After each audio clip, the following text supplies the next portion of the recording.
Welcome to Sacred Success Salon, where we get to talk about how to thrive and lead as awakened leaders in these very uncertain times. I am your host, Anna Kowalska, Purpose and Prosperity Catalyst, and today it is my pleasure and delight to welcome Nancy Showalter. Welcome, Nancy. Thank you, Anna. It is my pleasure to be here too. So wonderful to have this conversation with you. Nancy is a law attraction coach and a spiritual mentor. And the conversation that you and I had was already such a high vibe that I cannot wait to bring it to our audience and share your perspective on the times we are in and why is it so important for the awakened leaders to really step forward and show up just as you are. Right. For sure. These times, and in particular, this particular cycle with this virus and all, it's just showing us that it's really time to step up and be who we're meant to be. And I really believe that we are entering into a brand new cycle, a brand new age. And when that happens, you know, the whole planet, we're individually and collectively moving to a higher level of awareness. Shifting everything, you know, a lot of concepts are shifting. We're shedding some limitations we've had. And the whole planet is really moving up to a higher frequency, and it's painful for some people who resist, but it's really the time for those of the light, those who know, those who want to espouse the higher level of thinking and being, and it's time. And so it's time for all of us to recognize we are unique individuals and we have special gifts that we're meant to share with the world. Mm-hmm. I love that. So give us a little bit of and it's so aligned with my, of course I love it because it's so aligned with how I see it. So I can't even argue with you. So, good. So give us a little bit of a taste of how did you get to where you are right now? What are the points in your life when that gave you that awakening and the strength to be who you are? Well, I always jokingly say I was born with a mission. Somehow, even when I was little, I always felt like, you know, I needed to do something for the world, for people, and help somehow. Of course, when you're young, you don't always know. And I remember I said to my mom one time when I was quite young, I said, can't you just feel the pain of the people in the world? And she looked at me and said, no. And so, but that was sort of the beginning. And I was always searching for enlightenment. I was raised in the Catholic religion, but by the time I was a teenager, I was exploring everything. I eventually taught yoga and had numerous classes. And that has really served me well because I taught and learned, of course, the breathing exercise. All these things fit in with your personal development and spiritual path. And then when I was in my 20s, I had an experience that I like to share because it was so life-changing. I mean, I'm sure we all have had many life-changing experiences, but this one was something that I help people with a lot at this point. And that is getting out of the victim consciousness, not letting your environment or things outside of you dictate who you are and what you do with your life. So I was at a point, and honestly, I don't remember all the details of this specific incident, but I remember the lesson and how it changed me. I was deeply hurt by something someone did. Like I said, I honestly don't even remember, but I do remember I was crying, and I was not a crying type person. I didn't cry a lot. I mean, you know, I wasn't afraid to cry, but I just didn't cry a lot. But I was crying, and all of a sudden, I actually felt myself kind of above myself, looking at myself crying while I was still physically crying. And I'm going, if I continue this way, I'll be a victim the rest of my life. And I realized there's a part of me that is not the hurting part of me. There's not the part of me that may, have suffered insults and injury. And we all have these things in our life, in our beginning life, some serious. I mean, I wasn't molested as a child. I don't have any of those horribly serious events in my life, Yeah. but I have had difficult experiences. But I was quite young at this point. This wasn't such a big traumatic thing. Right. Somebody betrayed you or whatever they did, but I didn't. It was big to me because Right. that's how things are for us that are painful. Yeah. So as I observed myself, I realized this part of me could love and nurture this other part of me. And I started talking to myself. And I said, Nancy, it's okay because I love you. And I figuratively, held myself and said, I love you. It was like holding a child. In fact, there's two ways to look at this experience as I grew in that experience. And that was just the beginning. It wasn't the end, because that was the beginning. But all through my life, I kept that process going as needed. Now, thank goodness it's not needed as much, but still, even to this day, if I have something, some emotion or something come up, I say, hey, chill out. You're okay. You're okay. I'm handling this. It's like the adult and the child. Or it's your higher self, that part of you that was made in the image and likeness of the divine, that part of you that is beyond the human, intellectual, emotional self, that you can nurture yourself and heal yourself. And I discovered working with people that if you need to go to a therapist, a psychiatrist, a counselor, whatever, is wonderful. But until you actually recognize that you have the power within you to step out of that painful part, step out of that angry part, step out of that fearful part, and nurture yourself. Talk to yourself, literally, verbally or mentally, and talk to yourself, nurture that child, just like you would a child. If you've had a child, it's helpful. If you haven't, doesn't matter. It's just like a child. And sometimes that child needs to be disciplined. Sometimes it's throwing a fit. Yeah. And you have to say, hey, that's not where we're going to go with this. But what happens is when we have an experience in the present that keys into something of the past that was painful, what happens is that vulnerable part of us just shoots right out front, and we experience that all over again. And that's where we need to say, Nancy, it's okay. I've got your back. I love you. I understand your pain, but I'm handling this. I'm the adult. I love that. Yep, go ahead. No, you go ahead.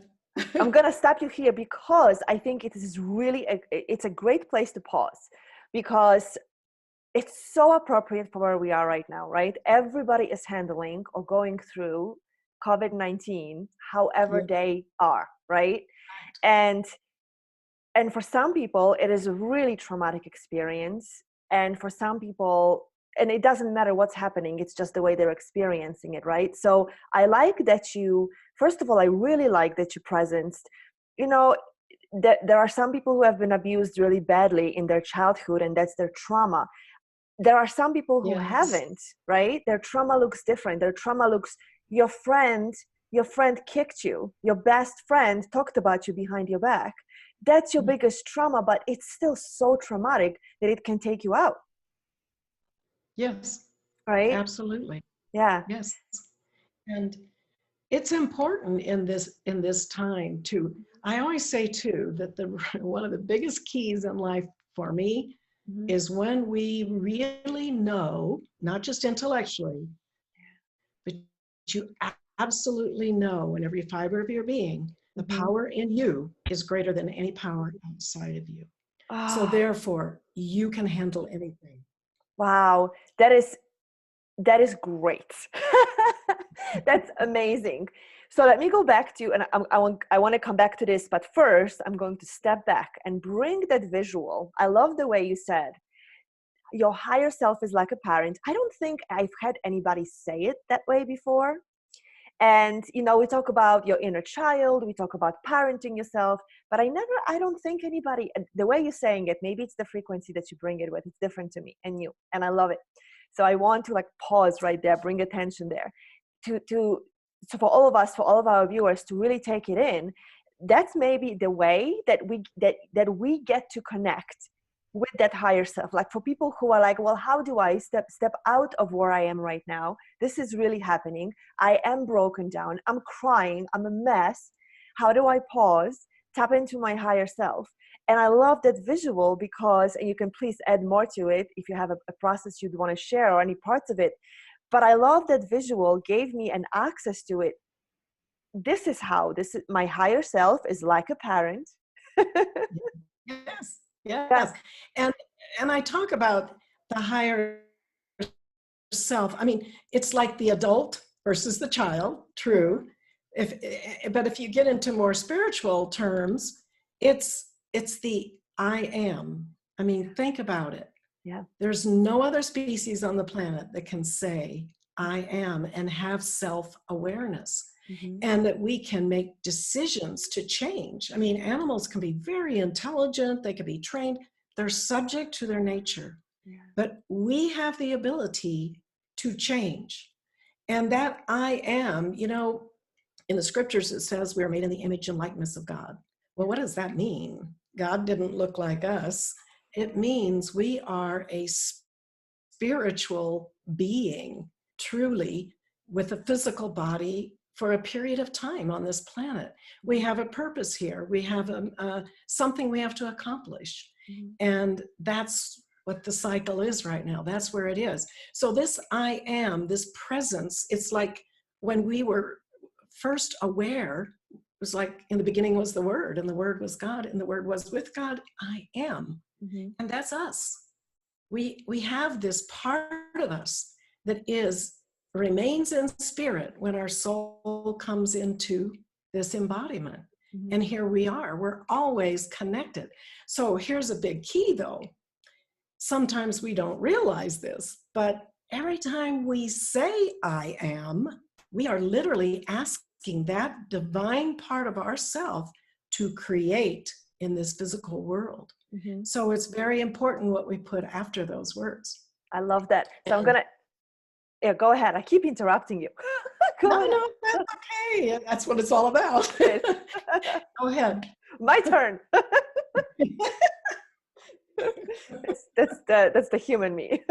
My turn. No problem. So it's what's coming in right now is I know that you speak a lot to prosperity, like even the gift that you have, which we'll be talking about, talks about that.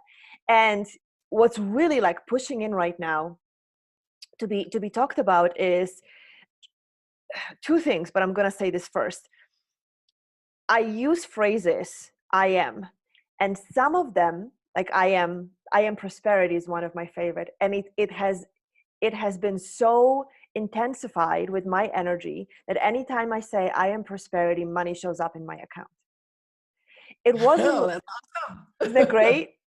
Yes. And of course it has to be aligned with, with something, for a reason, for a purpose, because that's my belief system, right? It's not just like million shows up for nothing, but but it works.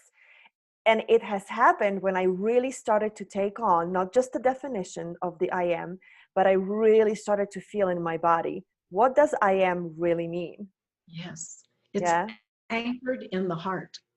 That's where, when you want to connect with the I am, you let your attention drop from the brain. I like to think of it like, tell people you can think of a drop of water moving, just dripping into your pool in your heart. And you see the ripples and such. And you get your presence here, and you develop a momentum on that feeling of that heart space or that heart presence. Mm-hmm. And the Institute of Heart Math in California, you may have heard of it, but they've done tremendous research on the heart. And it's pretty amazing as to how you need that entrainment with the heart, the head, and all. Mm-hmm. But that's another topic. But it's wonderful to know if you meditate, Yeah. move into the heart, and that is the I am space. It's the Mm-hmm. space where I am. And when you're in that space, there are no problems. You are present. You are there, and you can always go to that space.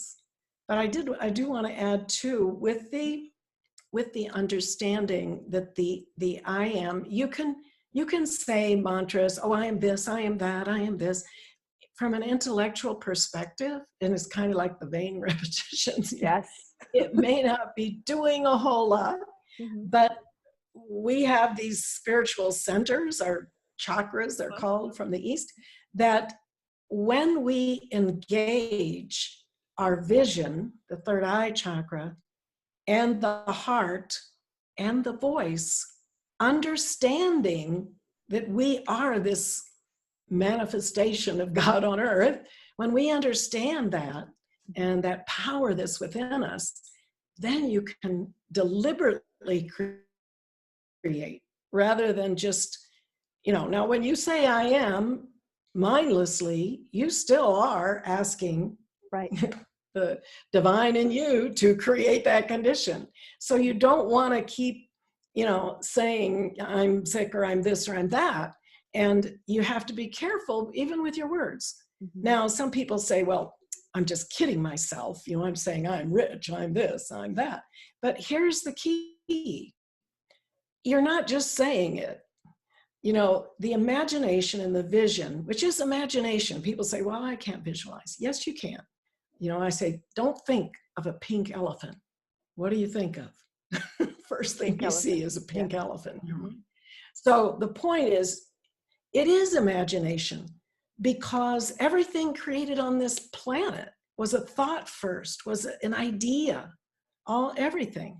Mm-hmm. And so this is what you're going to create, the life you want, or whatever it is you're working on creating. Mm-hmm. That's the alchemy of it all.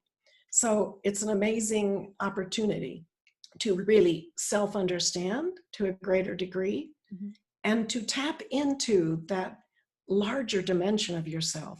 We're not just little beings here locked into this emotional stuff. And even with the thing we're experiencing now with the COVID-19 and the coronavirus, whatever you want to call it, it's not real in the sense of ultimate reality. It's going to pass. This too shall pass. Just like the pains in our life, or just like the joys of our life. Nothing stays static. Mm-hmm. So we have to know who we are and be anchored in that. And when we are, we can handle anything. And I understand trauma. My brother, when he was 39 years old, was brutally murdered. Mm-hmm. And it was a tremendous shock to our family.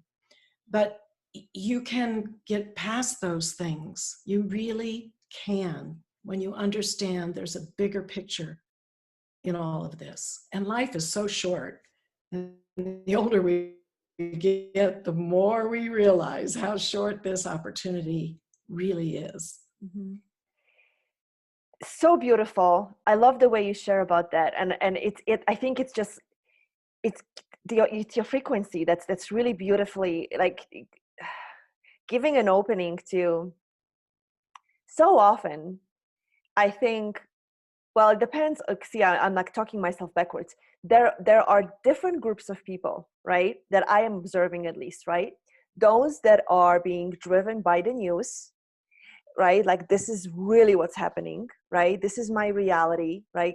Mm-hmm. Government is sending me the check, or it's not. And I actually watch, and this is not a judgment, I watch people who I know to be deeply, or present themselves to be deeply connected and spiritual, to have rituals that they perform, to connect to their higher self. Yet I see them posting, hey, my unemployment check is not here yet. Does anybody know what's going on? Have you gotten your check? And again, this is not a judgment. But it's these groups of people who are like 3D, this is what's happening, right? This is the only reality.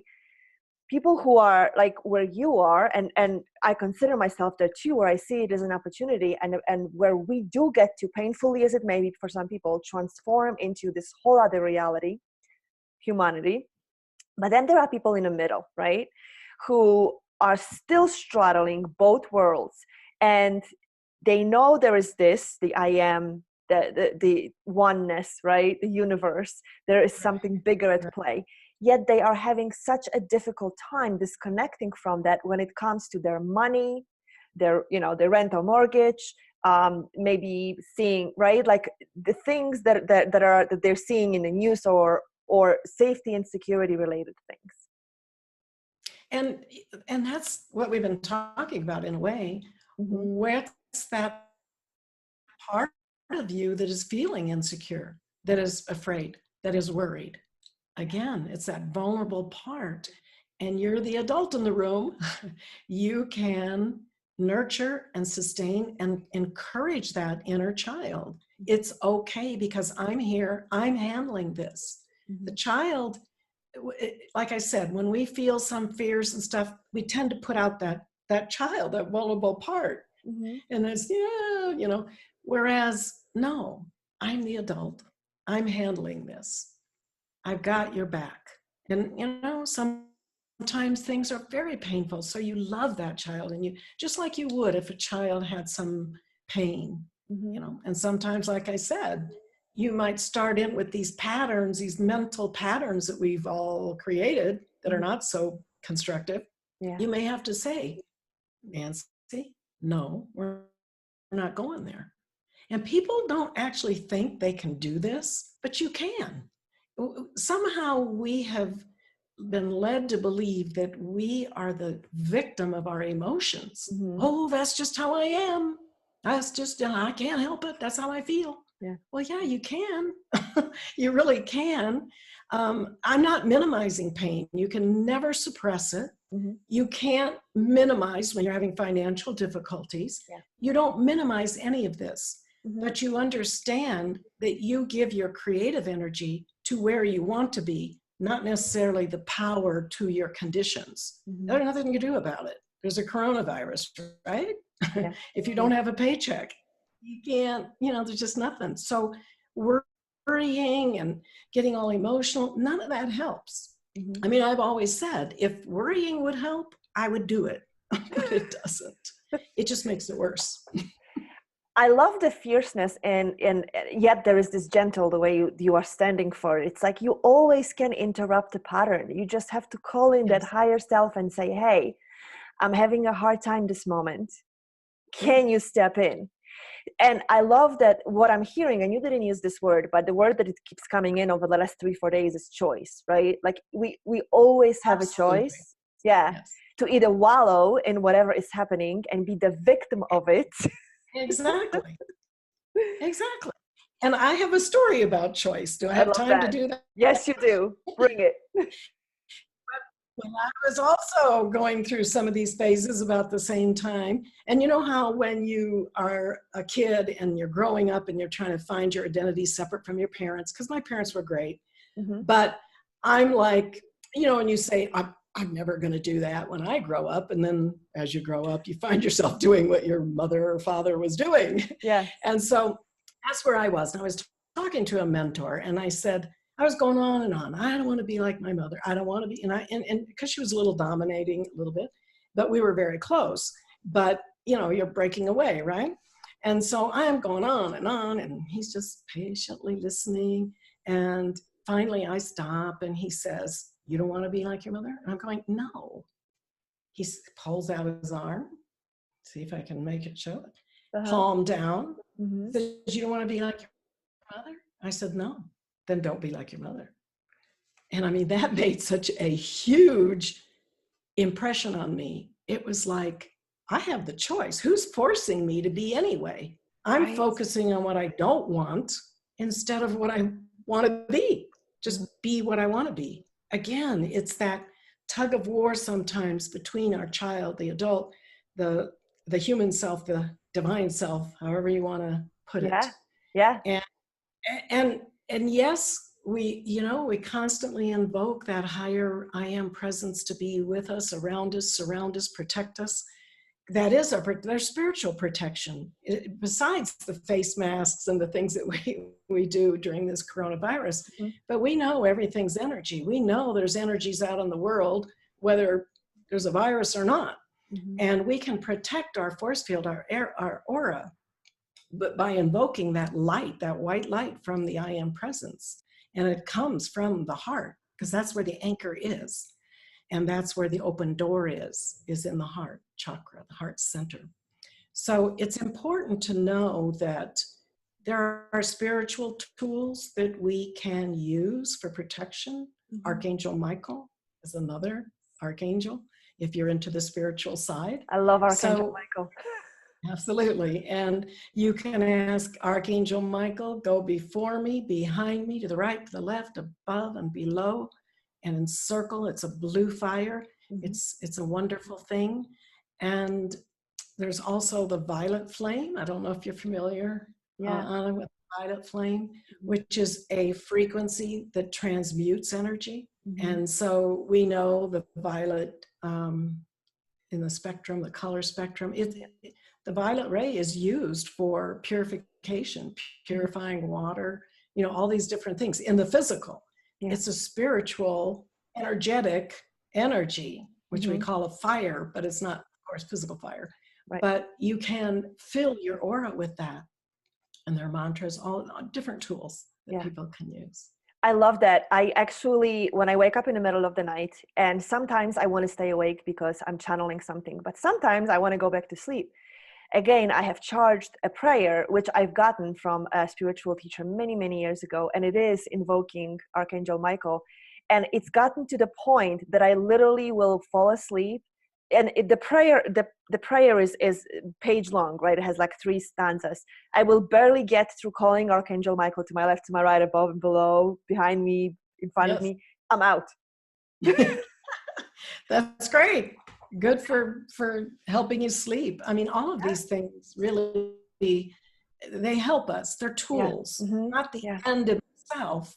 Right. The end in itself is being who you really are. Mm-hmm. And that's the end. Yeah. That's But yeah, and I love that you brought presence these tools, because I think that whatever we have gathered along the way, right? Those of us, I mean, we're speaking to awakened people who have had their experiences, who have gathered some tools, some less than others, but we all have some tools in our toolboxes at this point. And I think, yeah, it's such a time for us to just use them. If you've never used them or used them a long time ago, it's just start digging them up and start playing with them powerfully and really trusting that the energy of them. So great. yeah. Yeah. And it is. And that's how we can bring our gifts, our skills, our talents to the world, a world that needs it right now, as we can see. Oh, I just got chills at the last statement you just made. So amazing, Nancy. So I know you have a beautiful tool, speaking of which, a gift for our viewers. Could you tell us what it is? Yes, I can tell you. I can even show. Ooh. This is my book.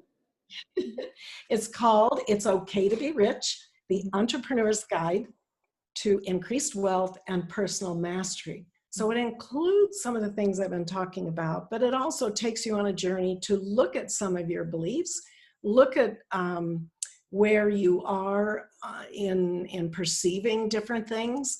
And it is a journey, and then it gives steps for manifestation, talks about the law of attraction and how to really use the law of attraction. It's not just something, well, we don't need to go there, but anyway, Yeah. the point is Yeah. there's a lot in there, and plus some actual business habits that you'd want to create, if you're, no matter what business you have, Yeah. coaching, no matter what, whether you're an employee or whether you have a business, it really Yeah. works either way. Yeah. So Yeah. free ebook for people. Amazing. I love that. It's so appropriate to the topic that we're talking about, because we're talking about actually thriving as awakened leaders. So, Yes.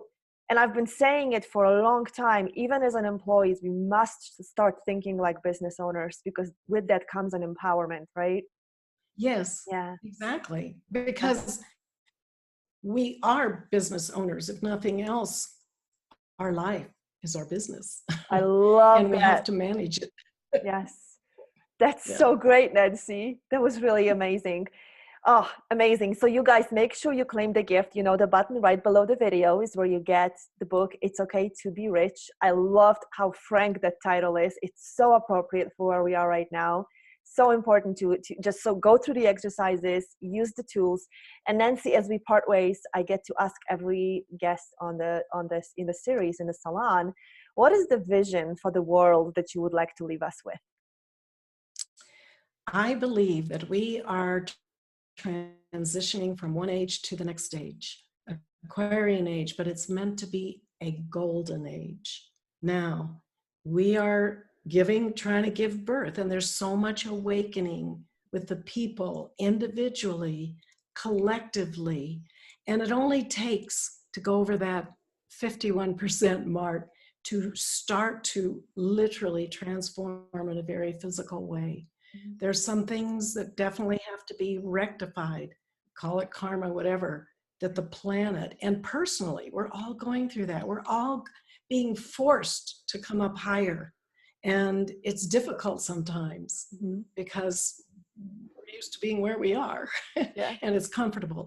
So we can think of going out of our comfort zone.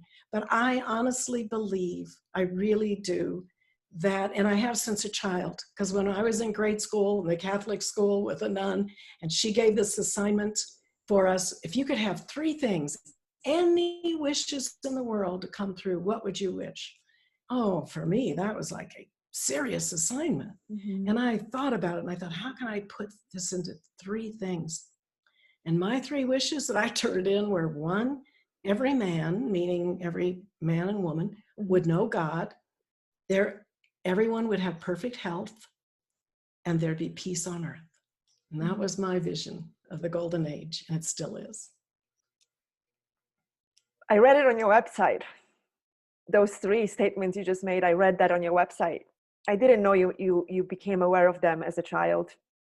Yeah. But it just so confirms for me that all of us who are awake right now have chosen, really, I mean, we say it, but it's so true. We had at some point awareness that this time would come. We had no idea what it would look like. Here we are. And that each of us would play a role. Thank you so much. Right. Yeah, thank you so much for being on the planet right now, sharing your wisdom, your magic, and that beautiful statement that I will make sure it goes in an email with this video because I want you guys to read it. Thank you so much, Nancy. You are so welcome, Anna. It is my pleasure and honor to speak with you and to your guests. It's a blessing. Blessings. Beautiful. Thank you. Make sure you claim Nancy's gift button right below this video, and we'll see you at the next conversation. Bye for now.